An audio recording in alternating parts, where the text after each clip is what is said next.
Oh my god, I cannot believe it has been this long since I have sat down and done a video. Can you believe it? I can't.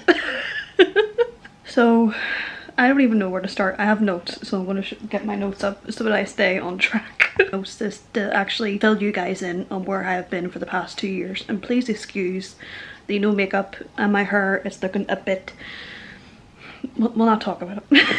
It has been a very long time since I've sat down with you guys. I don't even know if you give one crap about my channel anymore.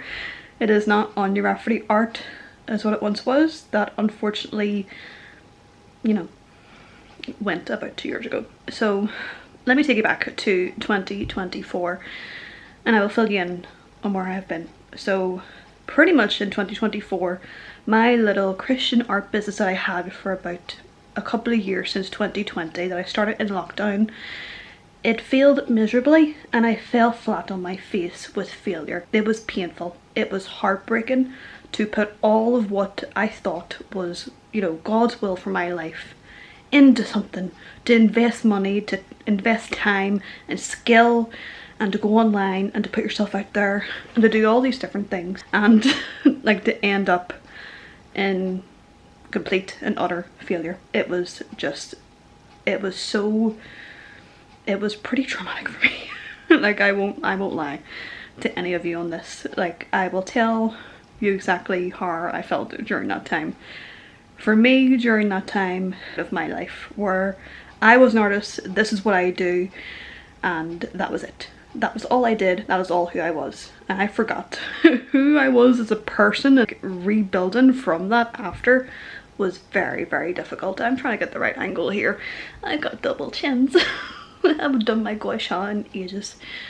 Anyway, so pretty much after I had stopped that art business, I had never felt more sadness and heartbreak, yet the utter relief that I felt to not be doing that again was astounding to me.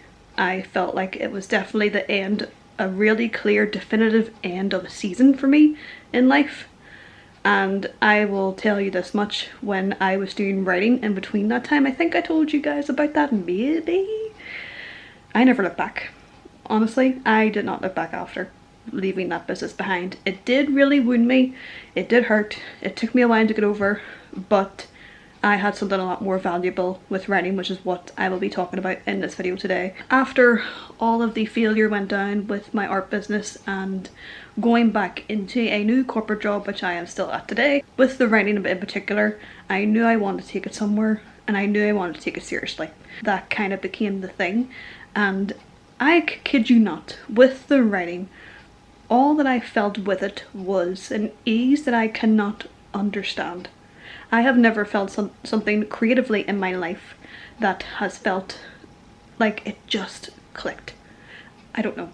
I really don't know what happened there, but for me in writing it just worked. And I guess I was really hesitant to admit that to myself, where I think during that time, the last couple of sort of months when I had that little art business, I didn't want to admit that to myself, that that just was not working anymore. And it took a long time for me to get to that point where it's like, well, actually maybe I want to do something different. That is kind of where 2024 landed for me.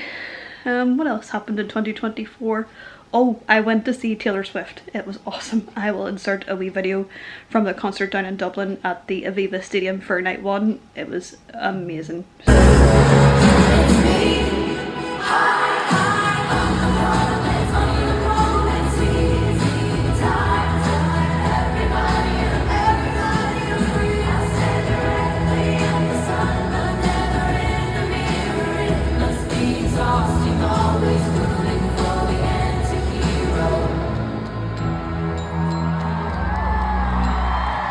Writing, I think I was still finding my feet with the likes of Instagram to start over again, and to also start over with TikTok. That was really fun, and it was really fun to find my kind of voice in that industry. And even now, as I'm sitting here, my Instagram is doing quite well, thank God. Like, I've had wonderful people in that community who have encouraged me, who have lifted me up when I feel like utter garbage and when I don't want to write anymore. There's an amazing group of girls in a writing group that I'm a part of, the Writers Ring. I'll tag them up here. Like, they're just absolutely fantastic people, and a few other pals and writing friends. Like, I have never felt that sense of community before. I think from my point of view, art always felt like the last ditch effort. Everything felt like it was on the line, and there was a sense of real anxiety and fear, and if I didn't do things the way that I should have, I was going to feel miserably. I did feel miserably, but there was no peace there. None. There was no peace with art, and even now I do not take part in art at all anymore, because it is still one of those things that fills me with a major sense of dread, to be perfectly honest. Even now, to sit down and do a bit of character art for even my own book and my own characters, what I'm doing right now, I can't do it. Like, I can't. I really just cannot bring myself to go back. I really had to, not reinvent myself, I don't want to put it quite like that, but I really had to come into a personality refresh. I feel like the whole thing with the art just became who I was. I didn't really have any other interests outside of that, and 2024 was a brilliant year to get into fantasy books and ACOTAR and the Sarah J Maas books, which I absolutely adore to this day.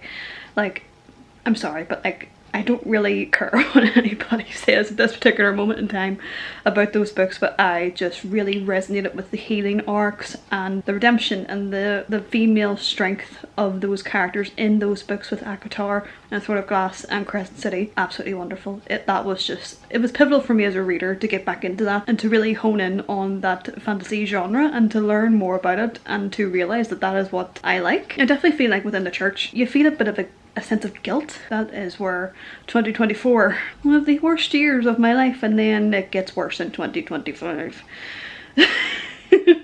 And this is the stuff that I really don't want to talk about, because my faith took a major hit. I don't know how to describe it other than I thought that I was going to, not that I was going to step back from my faith, but I just thought that this was the end for me. I'm nearly 10 years in to being saved, and last year was probably the hardest year of my life. I started off that year just completely burnt out. I was tired. I was doing a lot of things for the church I was at the time. My identity became in doing the thing and using your gifts, and not having my identity placed in what the word actually says about me. I just didn't feel that I was a fit, and I really carried that for a very long time. Let's just put it that way. And it was very difficult. And during that time, I had my first injury ever.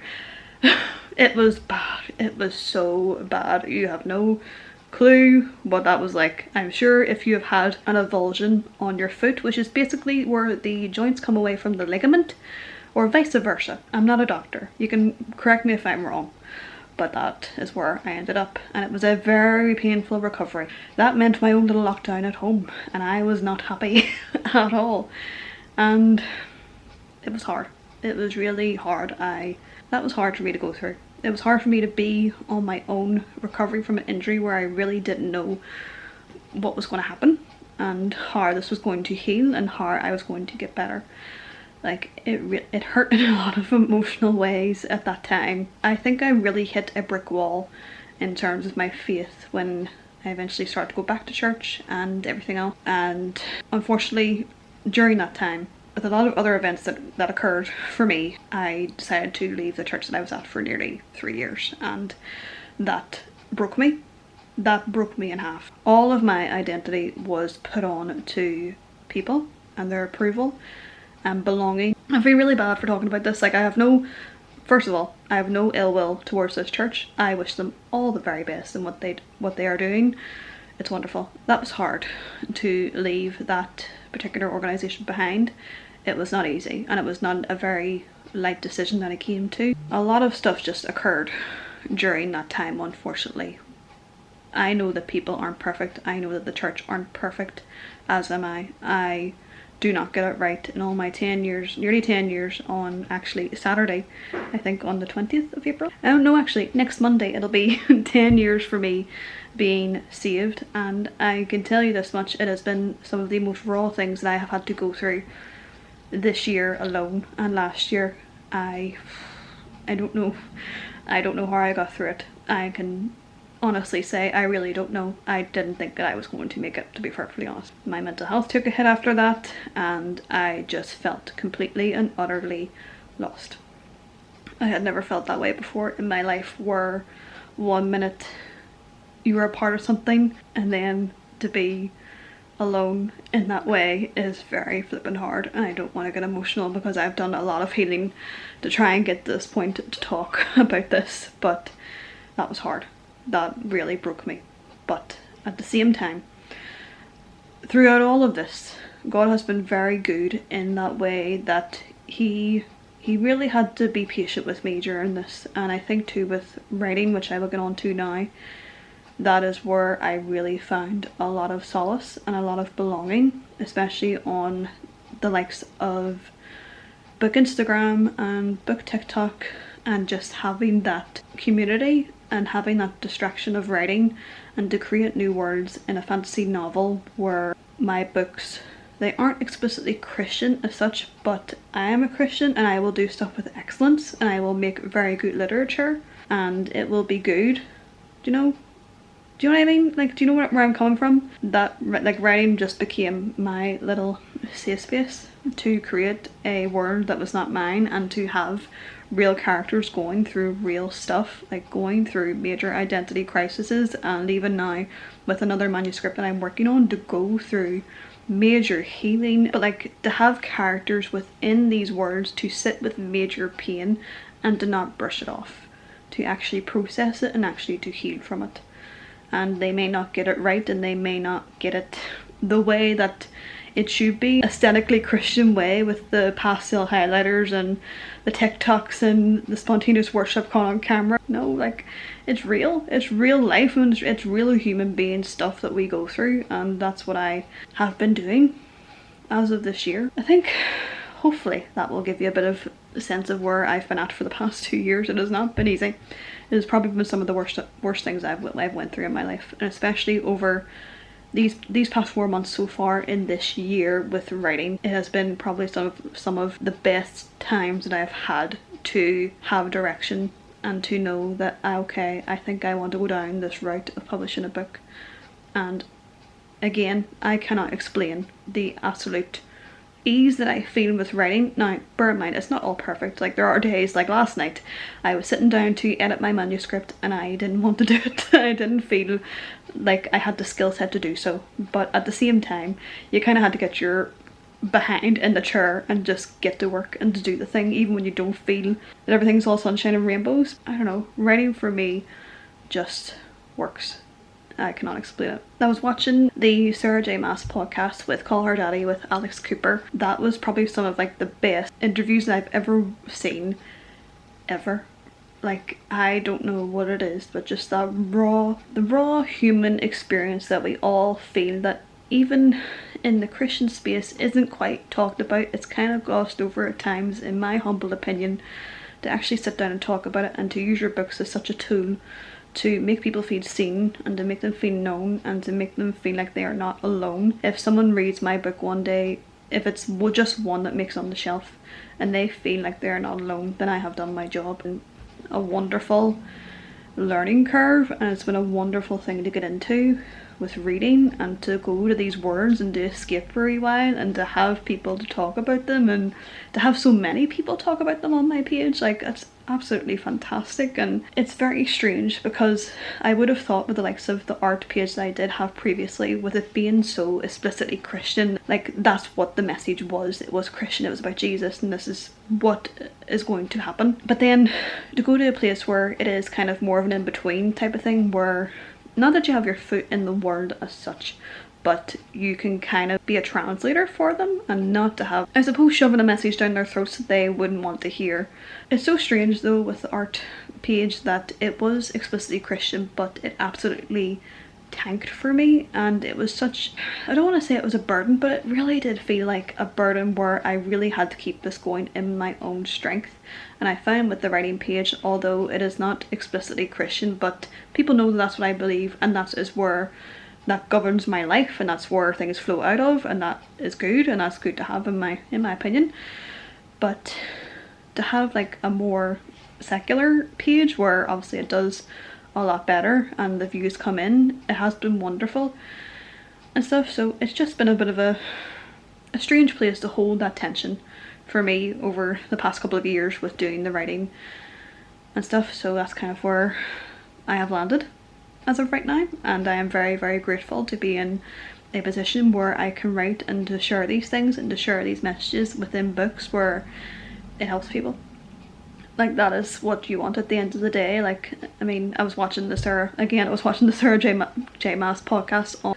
It was just the way that she said, like, if one book makes it, then that's what she wants. Like, if just one book gets out on the shelf, for me, I will be happy. Like, truly, like, I will throw whatever book I can to the wall and see if it sticks, and no matter how long it takes, whether it takes a year or 2 years or decades, whatever, I'm willing to do that, and I have like a real peace about that, you know. And then again with the R2, in contrast to that, it just felt like such fear. Like, if I feel like it's over, like it's done, like I'm done, but it's like, no, I'm not done. Like, do you know what I mean? It was just one, you know, like, I'm not done. Like, God is not done. Like, I mean, he can use everything and anything to speak to people, and I don't think it should be limited to the four walls of a church, essentially. Like, we are called to go out and to spread the gospel to all nations, and that includes like going into your workplace where you have those uncomfortable conversations and you share your faith, or being that person that is a light in someone's life where it is completely in darkness, even in the likes of like the book spaces where things are a wee bit darker these days, and being that light in that place, but at the same time to meet them where they're at, I think is very, very important for me as a writer, as a believer too. Like, you know, above all people, I now fully understand what that feels like to go through that like Nesta Archeron style of healing where it's not good. It's horrible. You turn to things that aren't God, and at the end of the day, like, you're a work in progress. And I have learned in my now 10 years of faith, sanctification does take a very long time, and it is a lifelong thing, and that's what I'm trying to learn. I feel like I've had to really unlearn a lot after I left that church, that, you know, God, like, I really believe that God only met me when I went to church. It's a really basic belief for me, like in the Christian theology that we hear about in scripture, where the temple curtain has been torn in two and God literally left the building to dwell in us as believers, and that has been pivotal for me to remember as a Christian, that God dwells within me through his Holy Spirit. And like, come on, like, are we still like thinking that God is tied to a building? Like, no, that is the whole point, to take God. It has been a very long year so far, but where I'm at with my books, I will fill you in on where I'm at. So basically, and I think it was nearly the start of 2023, I believe, that I began to write a bodyguard fantasy romance. And let me tell you, that book was absolute garbage in that first draft. I mean, it started off with the cliches. Like, cliche waking up in the beginning of the novel, and just, it was awful. Oh, I cannot tell you how awful it was. It was not good. And it took on a life of its own, and it really became such a important thing for me to finish, an important thing to invest my time in, and also not knowing if it'll take. I know I've done my homework with the likes of, there is a channel on here on YouTube, she is called, yes, Alyssa Matesic. She is an absolute flippin' resource, wonderful, knowledgeable person in the industry, who taught me a lot on her own YouTube channel and her own resources about the path of traditional publishing.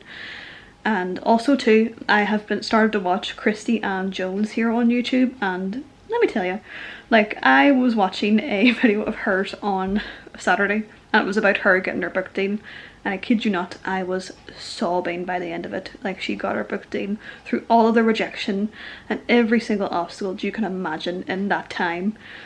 it was just beautiful. It was so, I was like, oh my god, I am so proud of you. I don't even know who this person is, and it was a bit of a parasocial thing, to be honest. And parasocial relationships are wrong, but it was so good. It was so wonderful to see a writer like finally get that book deal, and that hopefully, God willing, could be me one day. I hope so. So I think for my channel in particular going forward, I don't think I'll be doing a whole business the way I did before. I don't think I could do that because I have got a lot going on outside of work, and I'm tired.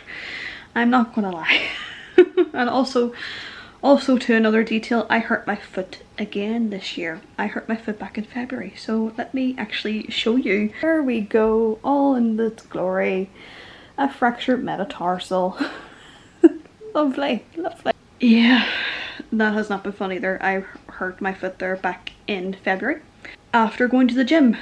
Now bear in mind, with all my creative endeavours over the years, I've done ballet, I've done gymnastics, I've done figure skating, where I had ample opportunity to really injure myself and F myself up. And it's the gym that does me in. That's twice the gym has done me in. It is the source of all my problems, I tell you what. And then I have another 2 months in this boot and I'm not pleased, so I can maybe document that too. Within these newbie writing vlogs, I suppose. Like, I'll give it a go and see how I get on once a month. It'll probably be like a once a month rhythm I'll probably do, because I'm busy. I've got stuff to catch up on. I have a real job, I have a real life outside of this, so that's what hopefully I'll be able to keep up. And maybe by this time next month I'll actually have an update, so maybe in the next one I'll tell you about the current manuscript that I have and the new one that I'm going to be doing, hopefully very, very soon. So if you've made it this far, thank you so much for tuning in, and thank you so much if you're still subscribing to my channel after all this time. I just want to say thank you very much for sticking around and being a support to my content. It means the absolute world to me. I don't even know how to end this. I don't want to be like, oh, subscribe and everything else, but you know, if you want to subscribe, you most certainly can. And also too, if you are interested in my writing and my book Instagram, I'll leave it in the description for you below that you can have a wee follow. And also too, I have a Substack. It is completely free of charge as well, just where I share my other unhinged writing and reading woes, all of the book reviews and my writing updates. It's all on there as well. I also have a little short story that was published on Reezy not too long ago, so you can check that out as well if you need a little quick fantasy read that isn't too in-depth or strenuous and it won't upset your TV read pile. Anyway, I think I'll leave it there, so hopefully I will see you guys in the next video. Bye!